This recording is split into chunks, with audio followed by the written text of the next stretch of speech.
5 hal yang kudu diklarifikasi Haikal Hasan soal cuitan pergi haji.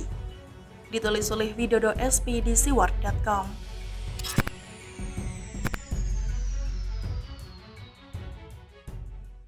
Halo, berjumpa dengan Suara Grace di channel Metropolitik.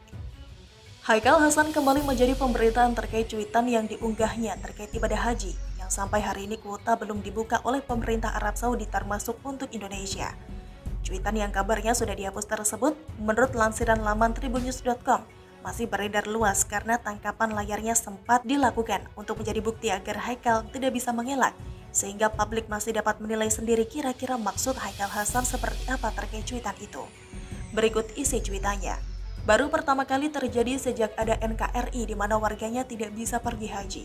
Apakah karena faktor terlalu dekat ke RRC? Apakah karena kezaliman terhadap HRS? Masih ada lagi lanjutannya. Apakah karena dana haji dipaksa dipakai? Apakah murni alasan kesehatan? Apakah menunggu pengadilan akhirat saja? Setelah postingan itu ramai, Haikal lantas bermaksud memberi klarifikasi yang menurut saya bernada ngeles dengan isi cuitan begini di akun Twitternya pada tanggal 5 Juni 2021. Oh, maaf. Jadi begini, Saudi belum memutuskan. Menengok lagi materi cuitan Haikal Hasan yang pertama, setidaknya ada 5 poin yang kudu diklarifikasi oleh yang bersangkutan, meski cuitannya sudah dihapus dari Twitter. Yakni pertama, apakah HH punya data soal larangan ibadah haji sejak NKRI berdiri, sehingga yakin berkata bahwa ini yang pertama kalinya? Lagi pula kalau memang benar ini yang pertama kali, Haikal mau apa? Wong otoritas pelaksanaan ibadah haji ada di tangan Arab Saudi kok, sebagai tuan rumahnya.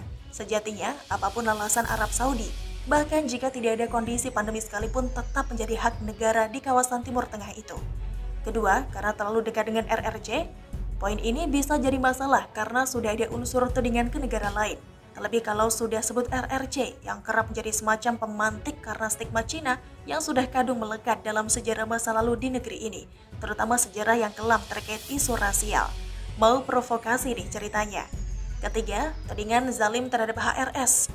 Walah, nama itu lagi yang disebut. Padahal nih ya, HRS sedang menenangkan hati dan pikiran di balik jeruji besi sambil menanti vonis akhir alias putusan hakim terkait kasus hukum yang membelitnya. Adakah bukti bahwa persoalan haji berkolerasi dengan kasus hukum HRS? Keempat, apakah dana haji dipaksa dipakai? Ada unsur fitnah di sini. Tepatnya soal tudingan dana haji dipakai, lalu ada otoritas tertentu yang melakukan pemaksaan. Sekali lagi, adakah buktinya selain biacotan Haikal di Twitter yang lantas dihapusnya itu? Kelima, murni alasan kesehatan. Ya dipakai nalar dan logikanya, kondisi pandemi global begini, mana berani Arab Saudi bertaruh dengan keselamatan jiwa para peserta ibadah haji? Memang selain alasan kesehatan, faktor apa lagi yang bisa dipakai Arab Saudi buat menutup penyelenggaraan ibadah haji sampai saat ini? Dan terakhir soal pengadilan akhirat, ini yang susah untuk dijawab. Mungkin Haikal bisa tanya Ari Untung yang rasanya punya kenalan atau akses dengan security akhirat. Coba ditanya apakah kira-kira pintu surga masih ditutup buat Indonesia seperti unggahan AK beberapa waktu lalu. Coba ditanya juga kapan jadwal pengadilan akhiratnya. Terus dipastikan apakah pemimpin Arab Saudi ada di sana untuk diadili atau mungkin ada wakil dari Indonesia. Kal, cuitanmu itu tampaknya kok ada bau-bau upaya provokasi umat ya. Biar mereka ngamuk atau paling tidak ikut menuduh pemerintahan Jokowi menjadi biang kerok soal pergi haji kali ini ya. Meski lantas ada permintaan maaf darimu lewat cuitan susulan yang terkesan ente kurang baca dan kurang wawasan, jangan harap ada yang percaya begitu saja. Semoga cuitanmu yang itu menjadi pelajaran berharga ya, terutama kalau beneran ada yang melaporkan ke polisi, lalu diikuti dengan proses hukum yang ada di negeri ini. Bagaimana menurut Anda dengan cuitan Haikal Hasan tadi? Masih terbilang wajar atau sudah kelewatan? Bahkan terbilang ada maksud terselubung buat memprovokasi umat di negeri ini? Begitulah kura-kura. Bagaimana menurut Anda? Silahkan tulis komen Anda di kolom komentar. Jangan lupa untuk like, subscribe, dan share. Grace pamit, sampai jumpa.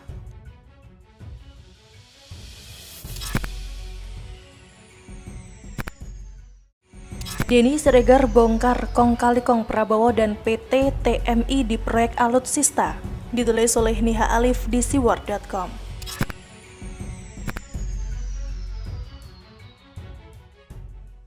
Halo, berjumpa dengan Suara Grace di channel Metropolitik. Masih belum lupa diingatan kita mengenai isu Prabowo menyusupkan orang PKS di salah satu BUMN penyedia alutsista. Kini Prabowo kembali menggegerkan masyarakat dengan temuan adanya pihak swasta yang dilibatkan dalam pengadaan alutsista. Tak tanggung-tanggung, nilai proyeknya tembus di angka 1.760 triliun rupiah. Hal tersebut seperti dibongkar oleh Denny Siregar. Apakah kong kali kong ini untuk menghindari audit KPK dan BPK yang tidak memiliki kuasa pada perusahaan di luar pemerintah? Yang lagi ramai guys, tulis Denny Siregar 7 sambil menautkan link berisi berita mengenai Prabowo. Di situ disebutkan bahwa Prabowo menunjuk sahabatnya yang merupakan Meijen untuk mendirikan perusahaan swasta bernama PT TMI. Dilansir dari situs PT TMI, perusahaan dengan kepanjangan Teknologi Militer Indonesia ini bertugas mengatur anggaran pengadaan alutsista dari Kemenhan. Selain posisi chairman yang dijabat oleh Meijen TNI Purnawirawan Glenny Kairupan, ada juga posisi presiden dan CEO yang dijabat oleh Insinyur Harsusanto. Glenny sempat duduk sebagai anggota Dewan Pembina Partai Gerindra, sebagaimana bersumber dari Media Tempo. Sedangkan Harsusanto pernah menjabat sebagai Direktur Utama PT Barata Indonesia dan Direktur Utama PT PAL Indonesia. Senada dengan pemberitaan PT TMI, seorang pengamat pertahanan juga mengungkapkan ada anggaran janggal tanpa sepengetahuan TNI. Seperti dilansir suara.com, pengamat militer dan pertahanan Indonesia, Koni Rakahundini Bakri, mencium kejanggalan rencana pembelian alutsista TNI di Kementerian Pertahanan atau Kemhan.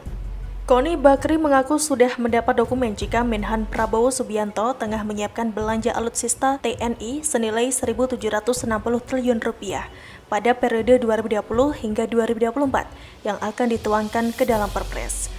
Di sisi lain, kata Koni, rencana itu tidak pernah dikomunikasikan kepada 3 matra TNI, baik Angkatan Darat, Angkatan Laut, dan Angkatan Udara.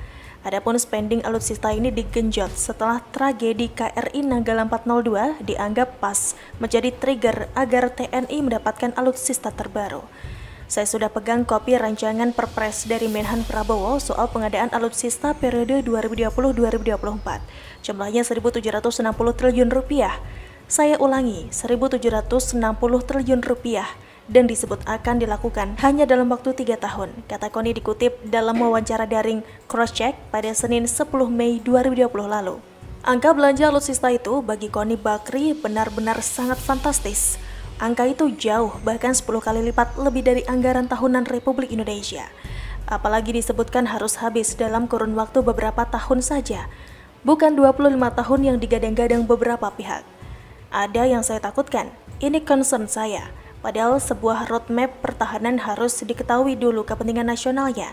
Ini harus dimaknai betul kepentingan nasional itu apa, kata dia. Lebih lanjut, Koni lantas mengurai jika pertahanan Republik Indonesia harusnya bisa berkaca pada sejumlah negara, salah satunya Perancis. Sebagai contoh, Perancis nampak bergerak cepat saat adanya ketegangan di Laut Cina Selatan. Perancis sigap langsung menghitung berapa jumlah pulau yang dia miliki di Kaledonia. Perancis juga langsung bergerak cepat dengan menghitung garis pantai, termasuk berapa jumlah penduduknya di sana. Walau cuma 1.000-an jiwa, Perancis lantas berusaha membentengi diri dengan membangun 5 daerah militer. Presiden Perancis Emmanuel Macron juga menyatakan kalau pihaknya akan bersikap tegas. Jadi bayangkan mereka tarik dulu garis pantainya. Dihitung jumlah orangnya, kemudian dilihat kepentingan Perancis di Laut Pasifik itu apa. Sampai akhirnya memetakan roadmap kekuatan mereka di sana, kata dia. Hal itulah yang dianggapnya juga dilakukan oleh Kementerian Pertahanan Indonesia, yakni memiliki dahulu konsep matang sebelum benar-benar hanya sekedar membeli alutsista. Saya takut ini kebijakannya akan top down, padahal yang harus dilakukan di Kemhan adalah yang saya ceritakan seperti Perancis tadi. Apanya dulu nih, kita mau kemana? Kemhan harusnya concern mau dibawa kemana pertahanan kita, ujar dia. Apalagi dalam isu spending alutsista ini, 3 arsenal TNI, kata dia, tidak pernah dilibatkan sama sekali. Jadi ini gimana sih? Aneh. Mau beli banyak memangnya Kemhan semua yang mau pakai alutsista itu. TNI itu harus dilibatkan, tutur Koni. Berita ini memang menggemparkan, seakan menjadi balasan perlakuan PDIP pusat ke Ganjar. Betapa menyakitkannya, melihat seorang Ganjar yang merupakan kader setia PDIP menjadi gubernur yang baik di Jateng selama 2 periode harus dicegal dari ambisi untuk jadi presiden. Padahal Prabowo yang bakal diusung PDIP berpasangan dengan Puan sebagai wakilnya tidak luput dari kasus korupsi besar. Nyatanya posisi Prabowo di bawah Presiden Jokowi tidak serta-merta mengubah darah mafianya. Semoga saja PDIP pusat cepat insaf kalau tidak mau suaranya tenggelam akibat tuduhan partai keluarga seperti Demokrat. Jangan sampai kejadian di Jawa Timur terulang. Memecat Emil Dardak dan menjadikan Putin, anak Guntur, sebagai rival.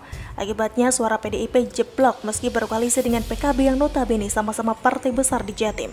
Semoga KPK cepat menanggapi korupsi besar di Kemenhan. Kalau di posisi level menteri saja sudah berani korupsi gila-gilaan, apalagi nanti kalau levelnya jadi presiden. Begitulah kura-kura. Bagaimana menurut Anda? Silahkan tulis komen Anda di kolom komentar. Jangan lupa untuk like, subscribe, dan share. Grace pamit, sampai jumpa.